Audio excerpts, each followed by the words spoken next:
जय माँ लक्ष्मी मित्रों, स्वागत है आप सभी का आपके अपने चैनल संजू हिंदी कहानियां में। मित्रों, साल की सबसे बड़ी एकादशी और सबसे चमत्कारिक देव उठनी एकादशी को ही बोला जाता है कि यह एकादशी 24 एकादशी में सबसे उत्तम मानी जाती है और इस दिन किया गया कोई भी उपाय करें कभी भी खाली नहीं जाता, मतलब हमेशा लाभ ही प्रदान करता है। मित्रों, देव उठनी एकादशी की रात तुलसी माता के पौधे में एक गुप्त चीज जरूर बांध देना चाहिए साथ में।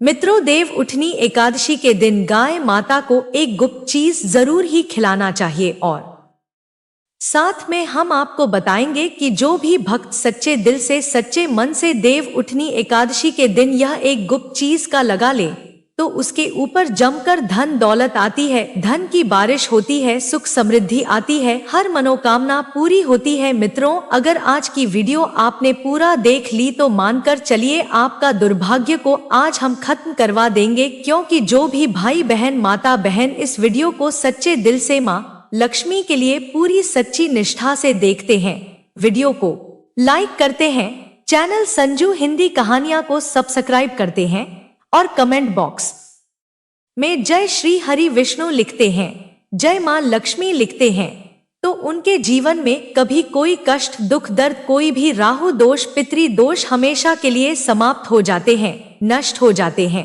और सभी मां लक्ष्मी की कृपा बरसती है। मित्रों, आप सभी को हम बारी बारी से सभी जानकारी देते हुए चलेंगे, इसलिए आप वीडियो को पूरा ही देखें, आधा अधूरा ना देखें। कई लोग होते हैं जो वीडियो को काट काट कर देखते हैं, बीच बीच में से देखते हैं और फिर ऐसे इंसान को जीवन में कभी सफलता हासिल नहीं हो सकती। जो इंसान वीडियो को बीच बीच से देखा है, कट कट कर देखता है मित्रों, इसलिए आप वीडियो को पूरा ही देखा करें। मित्रों, सबसे पहले हम आपको बता देते हैं कि देव उठनी एकादशी का दिन और शुभ मुहूर्त क्या है, फिर हम आपको सभी जानकारी बताएंगे और यह भी बताएंगे कि वह कौन सी गुप्त चीज है जो हमें देव उठनी एकादशी के दिन जरूर ही खा लेनी चाहिए। मित्रों, हर साल कार्तिक माह के शुक्ल पक्ष की दशमी तिथि के अगले दिन देव उठनी एकादशी मनाई जाती है। इस साल 12 नवंबर 2024 को देव उठनी एकादशी का व्रत रखा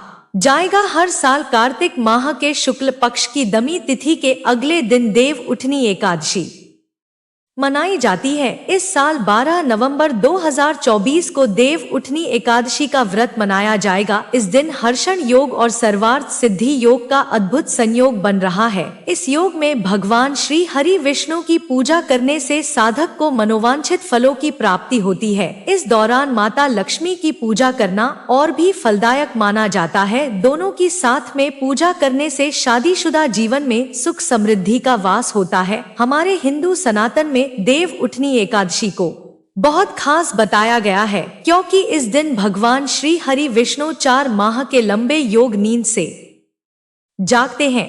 भगवान श्री हरि विष्णु के योग नींद से जागने के बाद एक बार फिर शादी विवाह सगाई व मुंडन जैसे शुभ मांगलिक कार्य शुरू हो जाते हैं। इसे देवोत्थान और देव प्रबोधिनी एकादशी भी बोला जाता है। इस दिन भगवान श्री हरि विष्णु की पूजा पूरे विधि विधान से करनी चाहिए, से वह प्रसन्न होते हैं। ऐसे में देव उठनी एकादशी की पूजा विधि के बारे में जानते हैं।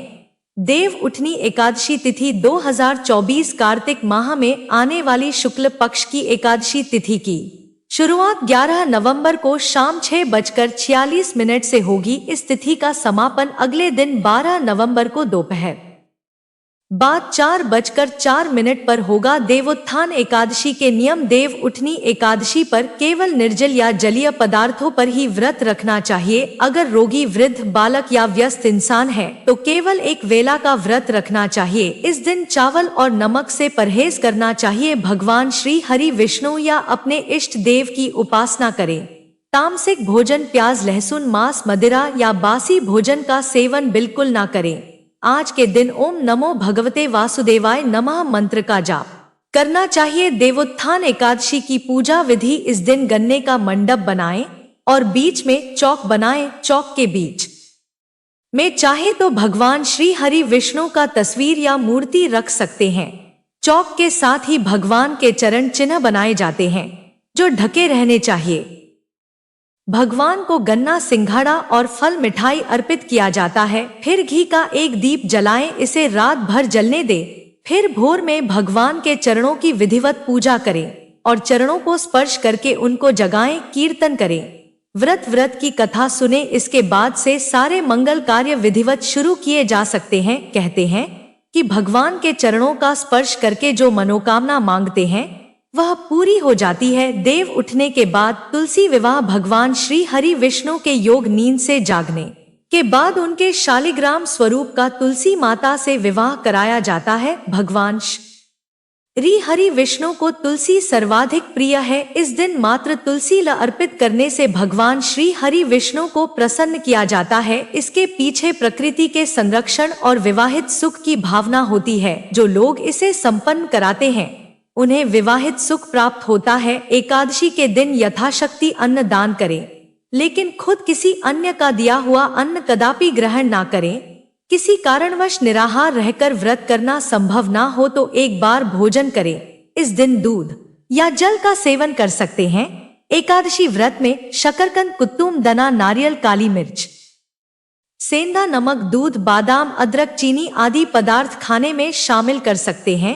एकादशी का व्रत रखने वालों को दशमी के दिन मांस, लहसुन, प्याज, मसूर की दाल आदि निषेध वस्तुओं का सेवन नहीं करना चाहिए। एकादशी के दिन प्रात लकड़ी का दातुन ना करें। इस दिन वृक्ष से पत्ता तोड़ना वर्जित है। खुद गिरा हुआ पत्ता लेकर सेवन करें। नींबू, जामुन या आम के पत्ते लेकर चबा लें और अंगुली से कंठ साफ कर लें।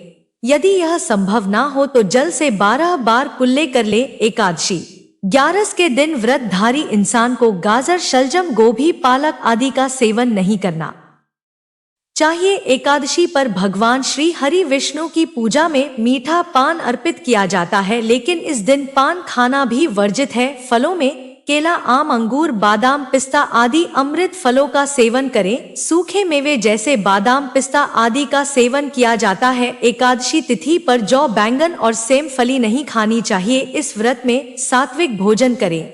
मांस, मदिरा या अन्य कोई भी नशीले पदार्थ का सेवन नहीं करें।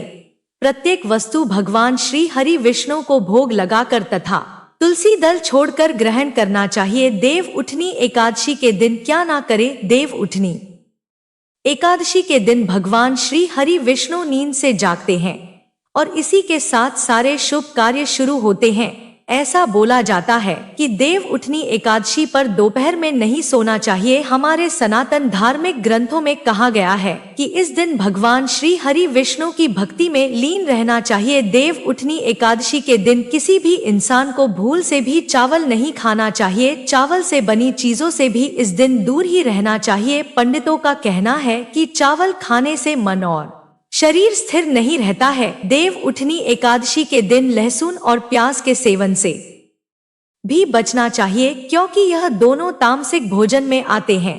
यदि आपने व्रत नहीं भी रखा है तो कोशिश करें कि सात्विक भोजन ही करें। देव उठनी एकादशी के दिन व्रतधारी को किसी के प्रति द्वेष की भावना नहीं रखनी चाहिए। हो सके तो इस दिन घर या घर के बाहर किसी से लड़ाई झगड़ा ना करें। माना जाता है कि ऐसा करने से भगवान श्री हरि विष्णु और माता लक्ष्मी नाराज हो जाते हैं। इस दिन अगर आप बूढ़ बुजुर्गों की सहायता करते हैं तो ऐसा करने से भगवान श्री हरि विष्णु और माता लक्ष्मी प्रसन्न होती है। इसीलिए बुजुर्गों का अपमान ना करें और उन्हें दुत्कार नहीं। देव उठनी एकादशी के दिन भूल से भी माता तुलसी माता के पौधे को नहीं छूना चाहिए, क्योंकि इस दिन माता तुलसी और शालिग्राम का विवाह होता है। न ही तुलसी तोड़नी चाहिए। ऐसी भी माना जाता है कि एकादशी के दिन तुलसी माता पर जल नहीं चढ़ाना चाहिए, क्योंकि तुलसी माता व्रत रखती है और इससे उनका व्रत टूट जाएगा। देव उठनी एकादशी के दिन क्या करें। देव उठनी एकादशी वाले दिन सुबह उठकर स्नान करें। उसके बाद सूर्य देव को अर्घ्य देकर एकादशी व्रत का संकल्प करें। जीवन में सुख समृद्धि बनी रहे, यह सभी चाहते हैं, तो आप इस दिन भगवान श्री हरि विष्णु को दूध में केसर डालकर उनका अभिषेक करें।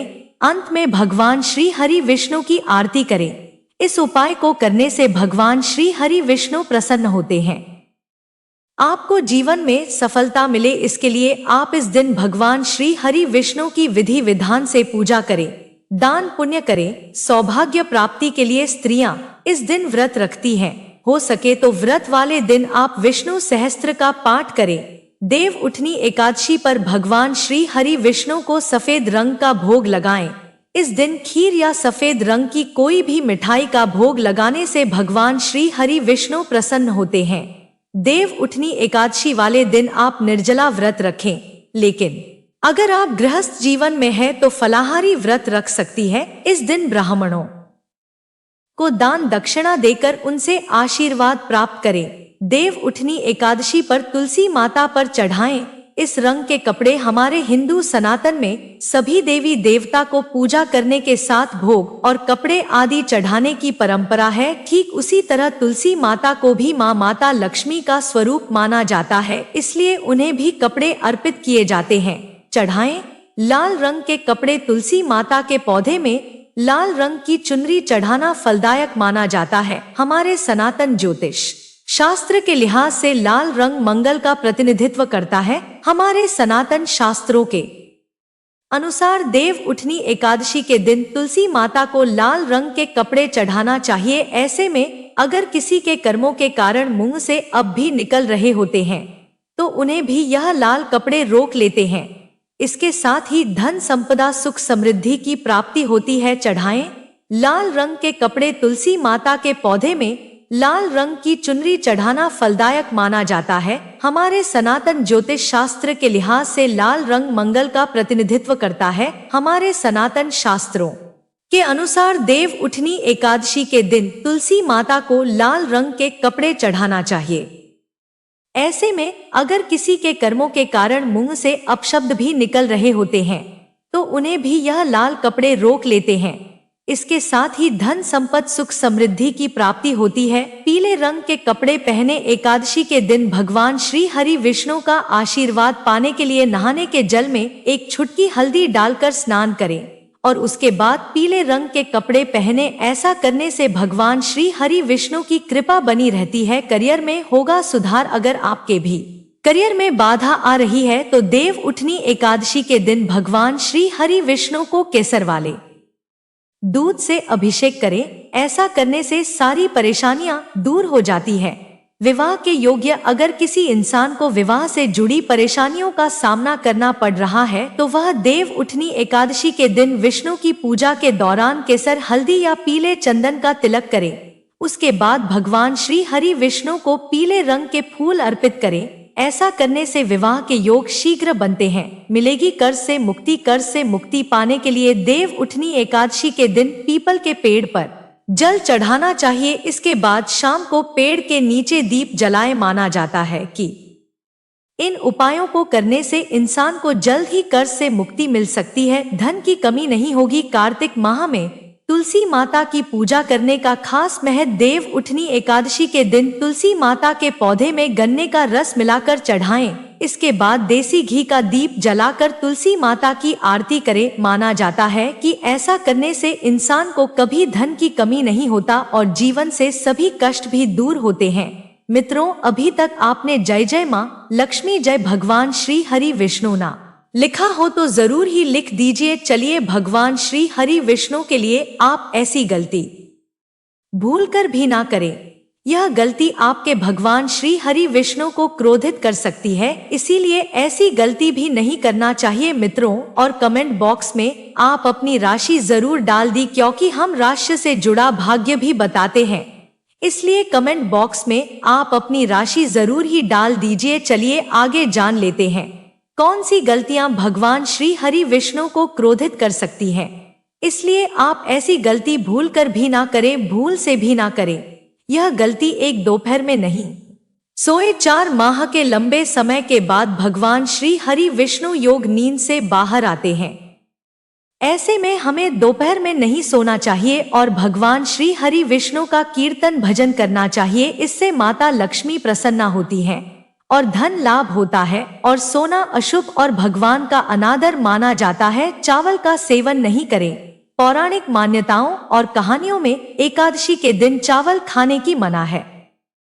ऐसी माना जाता है कि इस दिन चावल खाने वाला इंसान रेंगने वाला जीव बनता है, इसलिए चावल, मांस, मदिरा आदि का सेवन एकादशी के दिन नहीं करें। साथ ही लहसुन, प्याज से भी परहेज करना चाहिए। किसी को भला बुरा नहीं बोले। देव उठनी एकादशी को व्रत के दौरान किसी भी इंसान को भला बुरा नहीं बोले और ना ही किसी के लिए मन में बैर पाले। इस दिन अपने मन में सिर्फ और सिर्फ भगवान के प्रति आस्था और भक्ति का भाव रखना चाहिए, तब जाकर आपकी पूजा सार्थक होगी। भूलकर तुलसी माता का पत्ता नहीं तोड़े। तुलसी माता भगवान श्री हरि विष्णु को अत्यंत प्रिय है, ऐसे में भूलकर भी इस दिन तुलसी माता की पत्ती नहीं तोड़े, इससे भगवान श्री हरि विष्णु क्रोधित हो जाएंगे। देव उठनी एकादशी पर करें इन चीजों का दान दे। उठनी एकादशी पर पीले कपड़े, मुरली, धान, गेहूं, मक्का, बाजरा, उड़द, कपड़े, सिंघाड़ा, शकरकंदी, गन्ना, मौसमी फल, केसर, केला, हल्दी, मोर पंख और शंख आदि का दान करना शुभ माना जाता है। दान करते समय इस बात का ध्यान रखें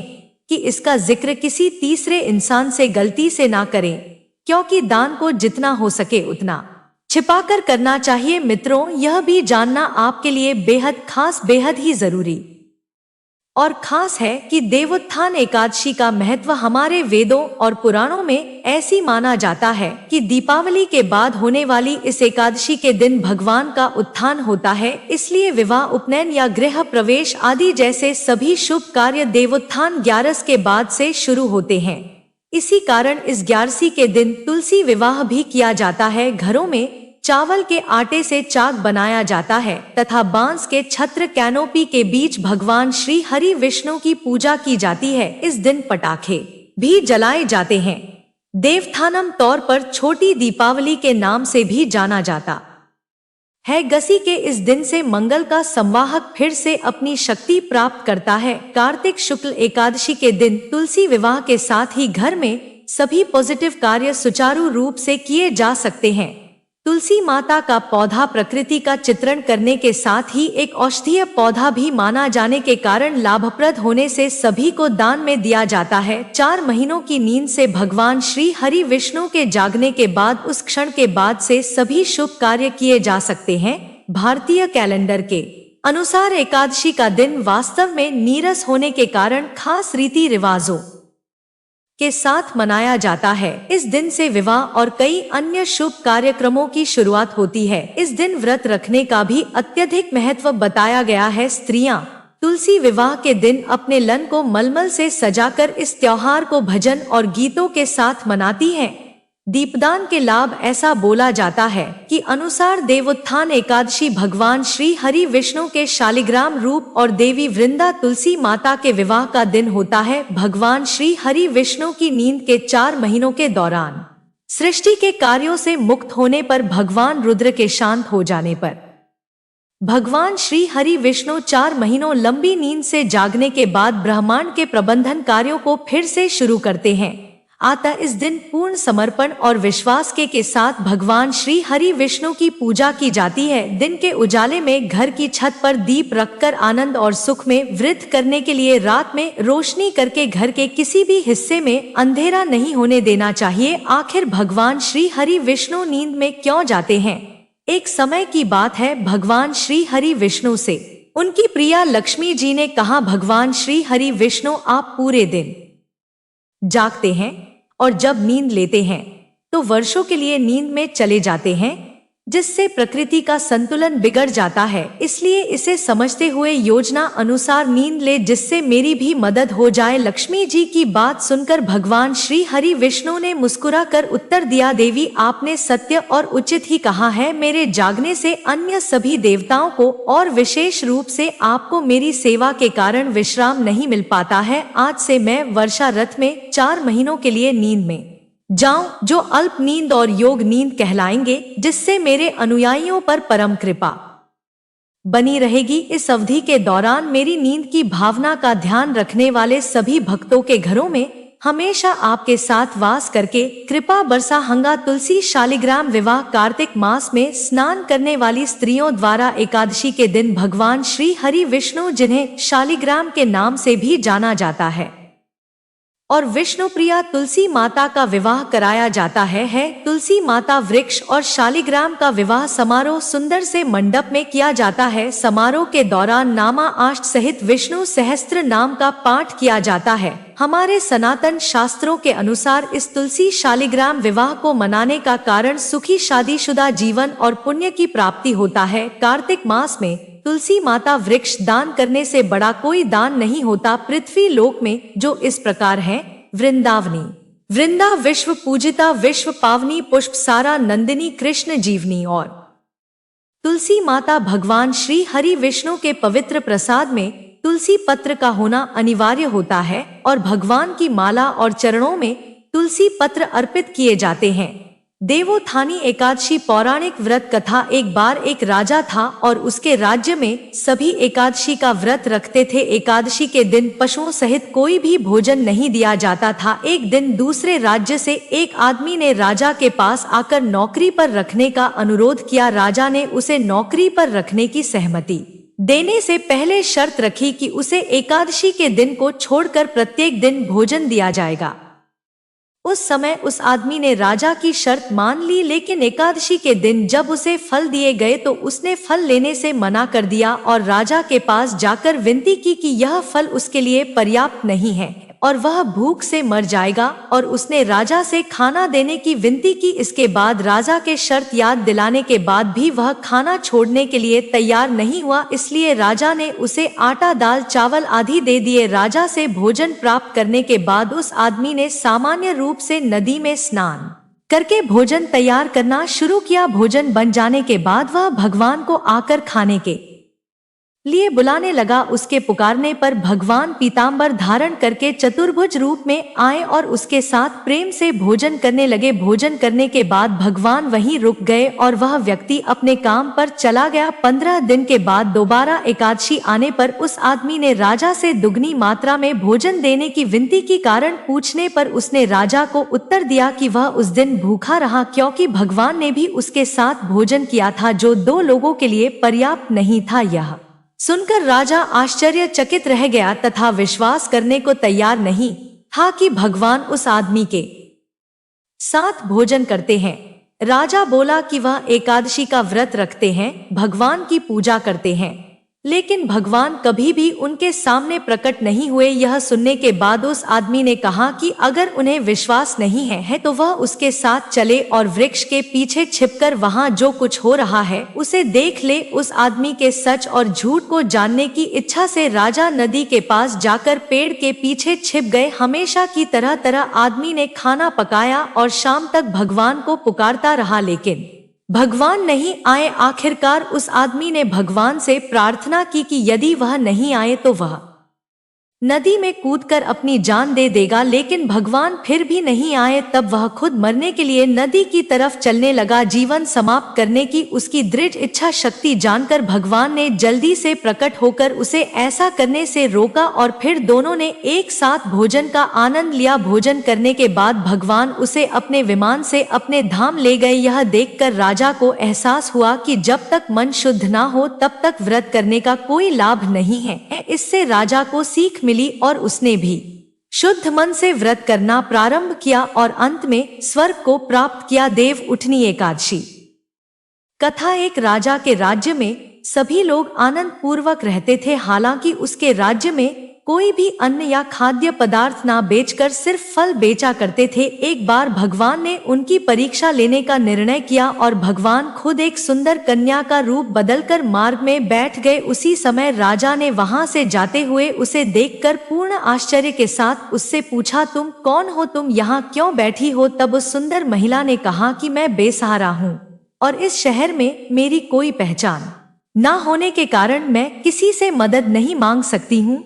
राजा उसके रूप पर आकर्षित होकर बोला, तुम मेरे महल में मेरी रानी बनकर क्यों नहीं रहती? तब उस सुंदर महिला ने कहा, मैं तभी आपकी बात मानूंगी जब आप अपनी सभी जिम्मेदारियां मुझे सौंप देंगे, साथ ही मेरे पास आपके राज्य के सभी अधिकार होंगे। मैं जैसा खाना बनाऊंगी आपको खाना होगा। राजा अत्यधिक आसक्त होने के कारण उसकी सभी बातों पर सहमत हो गए। अगले दिन एकादशी थी और रानी ने बाजार में खाना बेचने का आदेश दिया तथा मछली और मटन पकाकर राजा से खाने को कहा। तब राजा यह देखकर बोला कि आज एकादशी को वह केवल फल खाएंगे। उसी क्षण रानी ने उसे वादे की याद दिलाकर कहा, या तो आप खाना खाइए अन्यथा मैं आपके बड़े बेटे का सिर काट दूंगी। इस विषय पर राजा ने इस समस्या को अन्य रानी के साथ साझा करने का निर्णय करके स्थिति को स्पष्ट किया। तब रानी बोली, प्रिय राजन, आपको उदास नहीं होना चाहिए और आपको अपने सदाचार और नैतिक को नहीं छोड़ना चाहिए। इसलिए उन्होंने अपने बेटे का बलिदान देने की सलाह दी। उस समय बेटे ने मुड़कर अपनी मां की आंखों में अश्रु का कारण पूछा। इस सब का कारण जानने के बाद उसने अपना सिर बलिदान करने के लिए सहमत होकर कहा कि आपको नैतिकता और सदाचार का सम्मान और रक्षा करनी चाहिए। तब राजा के इस पर सहमत होने पर भगवान श्री हरि विष्णु ने प्रकट होकर कहा, मैं तुम्हारे मूल्यों से प्रभावित हूँ, तुम मुझसे कोई भी आशीर्वाद मांग सकते हो। तब राजा बोले कि आपकी दया से हमारे पास सब कुछ है, हम सब आपके मार्गदर्शन की अभिलाषा रखते हैं। यह कहकर राजा ने अपने पुत्र को सौंप दिया और तब उसका पुत्र दिव्य लोक की ओर चला गया। भक्तों, गाय माता को इस दिन गुड़ जरूर खिलाना चाहिए, आंचल में रोटी रखकर खिलाना चाहिए। बोला जाता है कि यह करने से हमारे सभी पाप, दुख, दर्द सभी नस नष्ट हो जाते हैं और हमें सुखों की प्राप्ति होती है, धन दौलत की प्राप्ति होती है। इसलिए मित्रों, इस उपाय को आपको जरूर करना चाहिए। मित्रों, यह उपाय सबसे खास और सबसे चमत्कारी उपाय माना जाता है। भक्तों, अगर आप भगवान श्री हरि विष्णु और मां लक्ष्मी का आशीर्वाद पाना चाहते हैं तो कमेंट बॉक्स में लिखें, जय श्री हरि और जय मां लक्ष्मी। और